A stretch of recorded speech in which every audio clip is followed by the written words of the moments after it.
A lot of jobs in Final Fantasy XIV seem upfront enough about their toolkit that it sometimes seems like you would have to outright go out of your way to misunderstand them and go completely wrong. But then, there are also some that have, at least some easily misunderstandable interactions or confusing mechanics that can mislead you. And yet, sometimes, a weird rotation might originate from some absurd playstyle that used to work or used to seem viable. In this video, I want to talk about some more of these strange and disturbingly common rotations, and why they are bad, if they are always bad, and then try to explain how players might arrive at the decision to use these rotations or approaches. I hope you find them interesting. Number 1. Power Overwhelming Mage.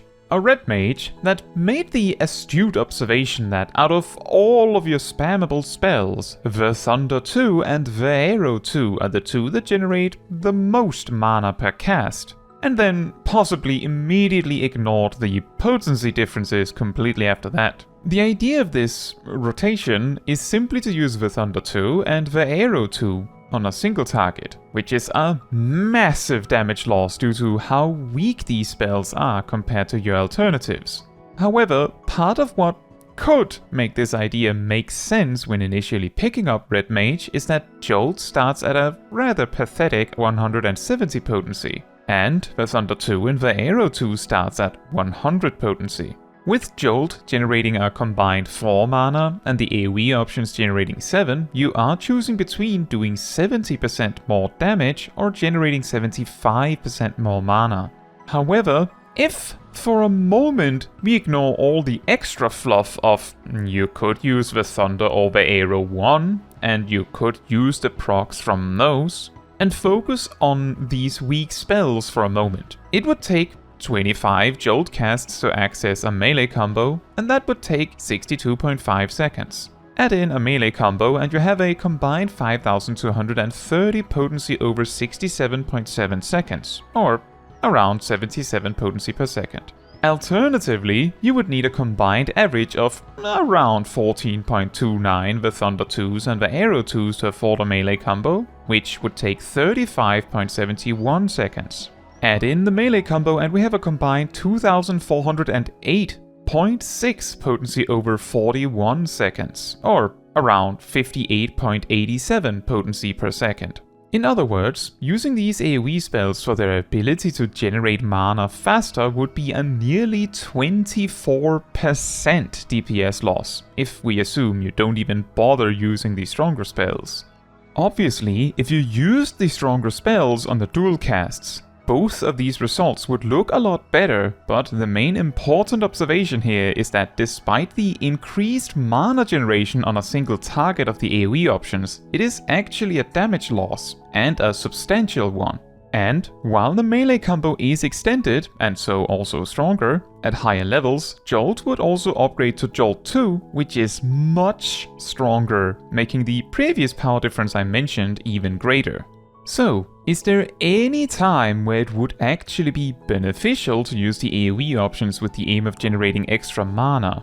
Not really, yet let's say you need exactly 14 mana of each type to reach one more melee combo before the boss dies, and you have about 23 seconds before the fight is over. Whether that is Hardened Rage or whatever doesn't matter.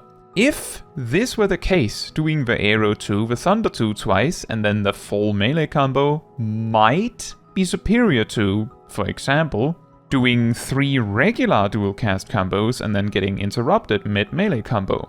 In this particular example I put forth, doing 3 times Jolt, Thunder, Arrow, and then just throwing your melee combo as fast as you can, will still be better. So, my point is that for this particular quirky style of AoE combos to be even remotely worthwhile, you need to be in a very specific situation. Similar to the weird triple Zwerchau, which both saves time and costs less in a similar predicament. Number 2. The Fire Mage. Yes, it is probably what you think it is, and yes, it is a black mage. Last time I made a video like this, I talked about the Ice Mage, and in the comments I was made aware of the much more concerning Fire Mage, where an Ice Mage would outright refuse to use Fire Magic and potentially Thunder Magic. It is still functional, since you at least can continue attacking forever because of having infinite MP, even if the damage will be rather lackluster to say the least.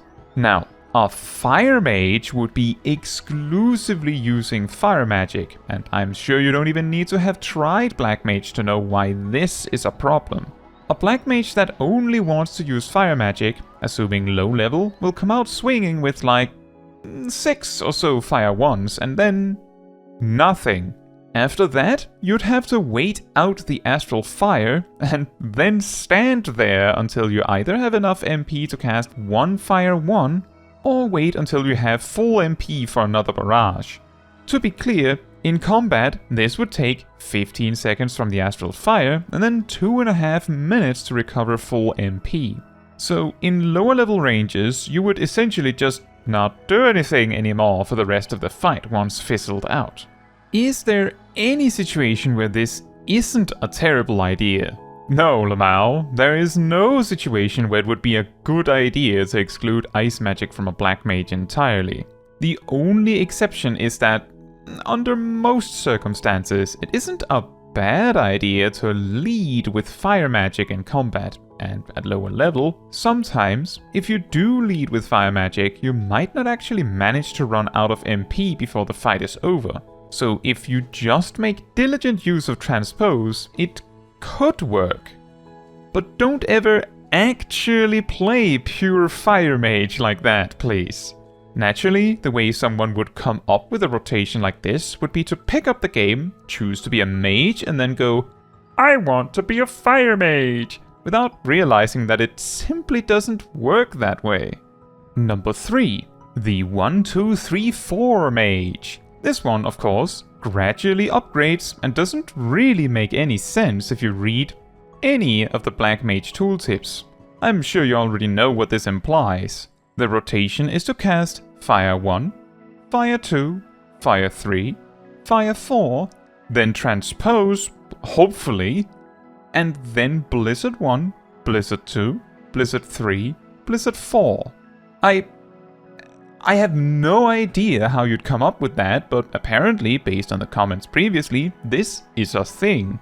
There's not much to say here. You would never want to use Blizzard 1 and 2 in the same sequence, and never use Fire 1 and 2 in the same sequence, and pretty much never use Fire 3 or Blizzard 3 after any other spell of the same element, except of course with Firestarter.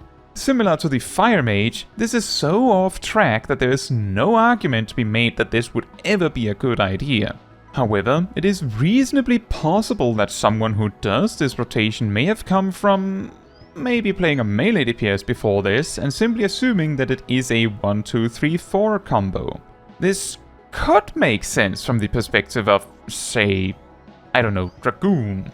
But naturally, that's not at all how Black Mage works. Remember to read your tooltips, everyone. This one should be obvious from the potencies alone. Number 4. Dragon Kick Monk's Final Hurrah. The Dragon Kick Monk is a silly alternate filler rotation for monks that makes extensive use of Dragon Kick. The reason for this is that Dragon Kick actually does the most upfront damage of all of your filler GCDs on a single target, just as is. You might be wondering what I mean by filler.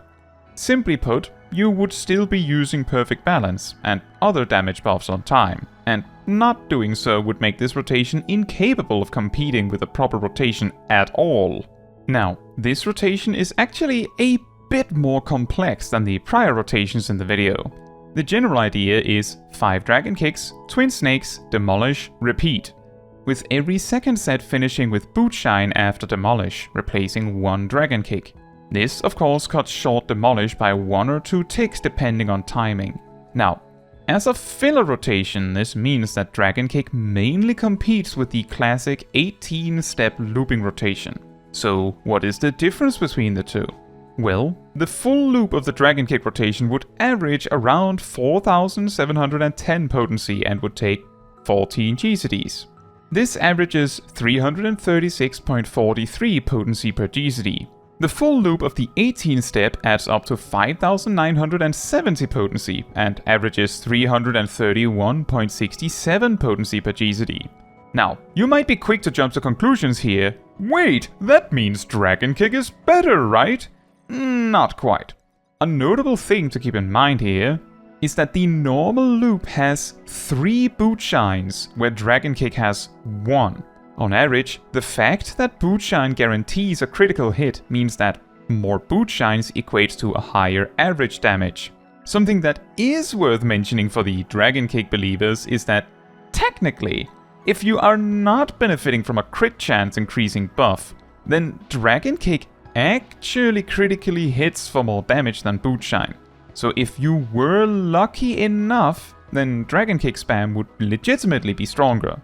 Most crit chance increasing buffs occur during bursts though, which is where you would not be using Dragon Kick style anyway. For example, let's say you had 25% crit chance. That would also mean that you have a 60% critical hit damage. Boot shine would always do 60% more damage without buff assistance, making its potency a consistent 496 rather than 310. On the other hand, Dragon Kick would only crit 1/4 of the time, doing 512 potencies worth of damage comparatively. But the other 3/4 of the time, it would just be 320, leading to an average of 368 potency, which is significantly less than 496, as you can probably see. There's also the benefit of receiving a chakra stack whenever you get a critical hit, which is worth around 68 potency. That is to say, a proper rotation will ultimately be superior on average, despite Dragon Kick having the capacity to possibly be superior for filler, if we ignore the part where you have to be unimaginably lucky for that to be true. With that said, this rotation naturally originates from the simple observation that Dragon Kick has the most potency of all the filler weapon skills. The way the Dragon Kick rotation has even a chance of beating a normal rotation is simply because True Strike and Snap Punch outright do less damage. So those are actually only worth using as a way to produce the Leaden Fist without losing damage elsewhere. Now, also unlike the other absurd rotations in this set, this rotation is only a bit weaker than a proper rotation under most circumstances. Depending on what factors you consider, what the situation is, and your stat line, it is often weighed as anywhere between 90% and 97% of a normal rotation. And obviously, if you were the luckiest person on the planet, it would go beyond 100%. However, the important part is that under normal circumstances, it is workable as an alternate, simpler rotation for some players. In regards to using Dragon Kick spam under quote-unquote normal circumstances, the fact that Dragon Kick outperforms True Strike and Snap Punch universally means that if a fight is about to draw to a close during your filler, it is sometimes worthwhile to finish the fight with Dragon Kick, 6-sided star. This depends of course on where in your rotation you are exactly at that time. If you could reach a Leaden Fist boot shine instead of the 2 Dragon Kicks, that's usually better for example. But whatever happens, the 6-sided star at the end should denote the end of the fight, or lead to an extended downtime period where you can fix your situation afterwards with form shift and the like. Now, I called this Dragon Kick Monk's last hurrah. This is because of the changes coming to Monk in Dawntrail. Doing 1-2-3 combos as Monk will instead lead to more potency as a result of the sequence, instead of being done to maintain a damage buff and a dot and such. Whatever this means exactly is still a little uncertain as of writing, but would certainly mean that repeatedly using Dragon Kick will probably be a terrible idea. For this reason, I am reasonably confident, without yet knowing what comes with Dawntrail, that the Dragon Kick Monk will not survive this leap. Most of the other rotations in this set will probably survive, mostly on account of their absurdity and simply being unviable in the first place. Speaking of absurdity, number 5, the Triple S Monk. Another crazy rotation I heard about in the comments of the previous video on this subject. A monk that simply spams six-sided star. What is the logic here? Well, it is your strongest filler attack in terms of raw potency. Naturally, this is not how you're supposed to use this action, which, if you compare with the previous Dragon Kick rotation style, would be obvious. Would you rather have 550 potency from six-sided star, or 2 times Dragon Kick, 640 potency? Exactly. The main use of six-sided star is to use to finish your attack barrages, as it does a bit more damage than a regular GSD, and also gives you a speed boost to run away with just in case. This also circles back to that finisher I mentioned for making use of Dragon Kick spam to finish a fight. In regards to what can make such a rotation come about, if you don't look at the GSD on six-sided star, it looks very good, and could be interpreted as a button you press once everything else is set up.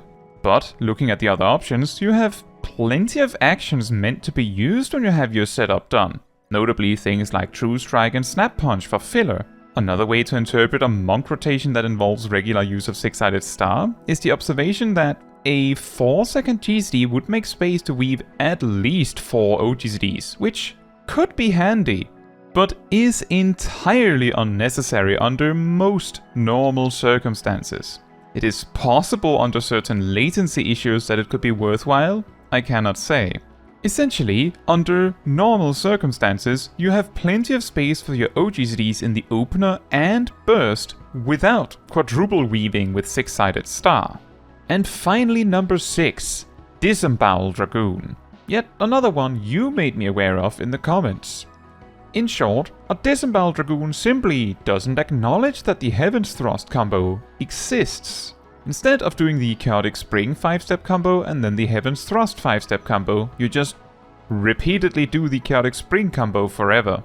It saves you 2 whole buttons and removes that whole possibility of choosing the wrong combo by accidentally doing the Heaven's Thrust combo twice in a row and losing your damage buff and dot.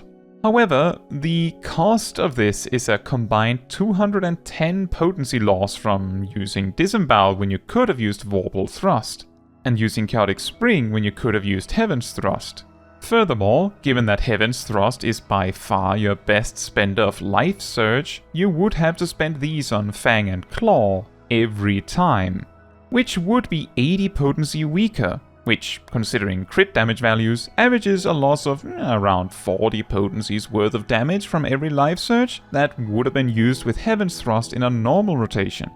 How does such a rotation come about? Possibly from someone being more concerned about making sure their dot never ever drops, or simply being too lazy. Given that the full thrust combo is a complete 1-2-3 combo long before Chaos Thrust appears, it is almost certainly an active choice to ignore it. Now, is it ever worth doing the Disembowel rotation? In a 2-target fight, with exactly 2 targets, you would need to use the Disembowel rotation and alternate targets to maintain maximum damage spread between the 2 enemies. It is worth keeping in mind that assuming the dot of Chaotic Spring is allowed to take out fully, Chaotic Spring is much better than Heaven's Thrust. Yes, that does mean you would use Life Surge on Fang and Claw as previously mentioned. This is a somewhat rare situation though, and on a single target you would pretty much never want to perform the Disembowel rotation like this. On anything above 2 targets, you can also just rely on your AoE combo anyway. In other words, the Disembowel rotation is actually kind of your max level 2 target rotation. Ain't that something? Surprise, a real rotation in a list of weird rotations. Did you expect that?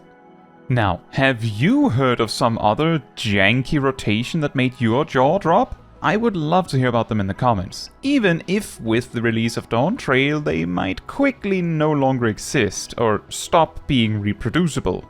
Now, that is all for this video. Thank you so much for watching. If you would like to support me and my channel more directly, you can become a member like these wonderful people here. You can also alternatively support me through Ko-Fi, link in the description.